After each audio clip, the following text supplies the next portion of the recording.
चलिए एक ऐसी डकैती की कहानी सुनते हैं जिसे सदी का सबसे बड़ा अपराध कहा गया। एक ऐसी कहानी जिसमें कमाल की प्लानिंग थी, गजब की हिम्मत थी और बस एक छोटी सी गलती जिसने पूरा इतिहास ही बदल दिया। 8 अगस्त 1963 की वो अंधेरी रात ड्राइवर जैक मिल्स के लिए ये बात बड़ी अजीब थी। मतलब इस सुनसान ट्रैक पर इस वक्त सिग्नल का लाल होना हो ही नहीं सकता था, लेकिन ट्रेन रुक गई और चारों तरफ एक गहरा सन्नाटा छा गया। पर यह सन्नाटा असल में एक बड़े तूफान से पहले की शांति थी। ट्रेन का इस तरह अचानक रुकना कोई हादसा नहीं था, ये तो इतिहास की सबसे सोची समझी डकैतियों में से एक का पहला कदम था। तो चलिए थोड़ा पीछे चलते हैं और देखते हैं कि ये सब शुरू कैसे हुआ। इस पूरे प्लान के पीछे दिमाग था ब्रूस रेनॉल्ड्स का। उसने एक टीम तैयार की और उसके पास थी एक ऐसी अंदरूनी खबर जिसने इस नामुमकिन लगने वाली डकैती को सच कर दिखाया। तो ये अंदरूनी खबर आई कहाँ से? ये पूरा का पूरा ऑपरेशन रॉयल मेल के अंदर बैठे एक शख्स की दी हुई जानकारी पे टिका था। एक बेधिया, एक सीनियर ऑफिसर जिसका नाम आज तक किसी को नहीं पता चला। उसी भेदिये ने दिए थे 3 गोल्डन रूल्स। पहला, सिर्फ हाई वैल्यू पैकेज यानी HVP वाले डिब्बे को ही निशाना बनाना है। दूसरा, हमला उस खास दिन करना है जब एक पुराना बिना अलार्म वाला डिब्बा इस्तेमाल हो रहा हो।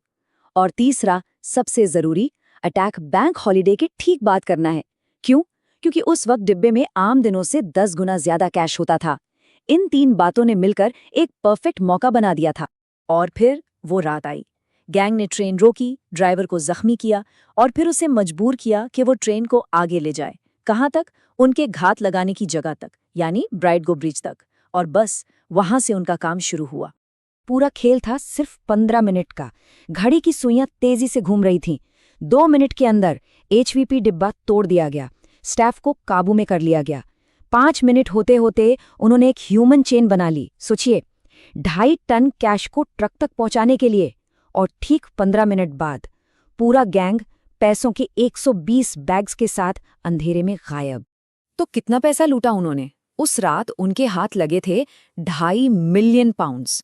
अगर आज के हिसाब से देखें ना, तो ये रकम 60 मिलियन पाउंड से भी ज्यादा है। मतलब होश उड़ा देने वाली रकम। यहां तक तो सब कुछ परफेक्ट था, एकदम प्लान के मुताबिक। लेकिन कहते हैं ना, परफेक्ट क्राइम जैसी कोई चीज नहीं होती। इस गैंग ने भी कुछ ऐसी छोटी छोटी गलतियां कर दी जिसने उनके पूरे प्लान पर पानी फेर दिया। भागते भागते एक लुटेरे ने ट्रेन के स्टाफ को धमकी दी, 30 मिनट तक कोई अपनी जगह से हिलेगा नहीं। उस वक्त उन्हें अंदाजा भी नहीं था कि ये एक छोटा सा वाक्य उनके खिलाफ सबसे बड़ा सुराग बनने वाला था। कैसे?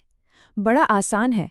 पुलिस ने फौरन हिसाब लगाया कि 30 मिनट में एक गाड़ी कितनी दूर जा सकती है, और बस उन्हें अपना सर्च रेडियस मिल गया। उन्होंने ठीक उसी दायरे में अपनी तलाशी शुरू कर दी और जल्द ही पुलिस पहुंच गई उनके ठिकाने तक, लेदर स्लेट फार्म। प्लान ये था कि गैंग इस जगह को जला देगा ताकि कोई सबूत ना बचे, पर वो ये करना भूल गए। और वहां पुलिस को क्या मिला? खाली मेल बैग्स, जल्दबाजी में दोबारा रंगा गया एक ट्रक और एक मोनोपोली बोर्ड। जी हाँ, मोनोपोली। उन्होंने असली नोटों से मोनोपोली खेली थी और उस बोर्ड पर छोड़ दिए थे अपने फिंगरप्रिंट्स। तो इसके बाद क्या हुआ? इस एक डकैती ने इसमें शामिल हर एक इंसान की जिंदगी हमेशा के लिए बदल दी, चाहे वो अपराधी हों या फिर इसके शिकार हुए लोग। तो चलिए देखते हैं कि अंजाम क्या हुआ। गैंग के ज्यादातर सदस्यों को 30-30 साल की कैद हुई। ट्रेन के ड्राइवर जैक मिल्स उस हमले के सदमे से कभी बाहर ही नहीं आ पाए। उन्होंने फिर कभी काम नहीं किया और 7 साल बाद उनकी मौत हो गई। और वो लूटा हुआ पैसा, वो 2.5 मिलियन पाउंड्स, उसका ज्यादातर हिस्सा आज तक कभी मिला ही नहीं। पर इन सब के बीच एक सवाल आज भी जिंदा है। आखिर वो कौन था? रॉयल मेल का वो सीनियर इनसाइडर जिसने इस परफेक्ट क्राइम को प्लान करने में मदद की और फिर आराम से बच निकला, जिसने वो 3 गोल्डन रूल्स बताए और जो कभी पकड़ा ही नहीं गया। शायद यही इस ग्रेट ट्रेन रॉबरी का सबसे बड़ा और सबसे गहरा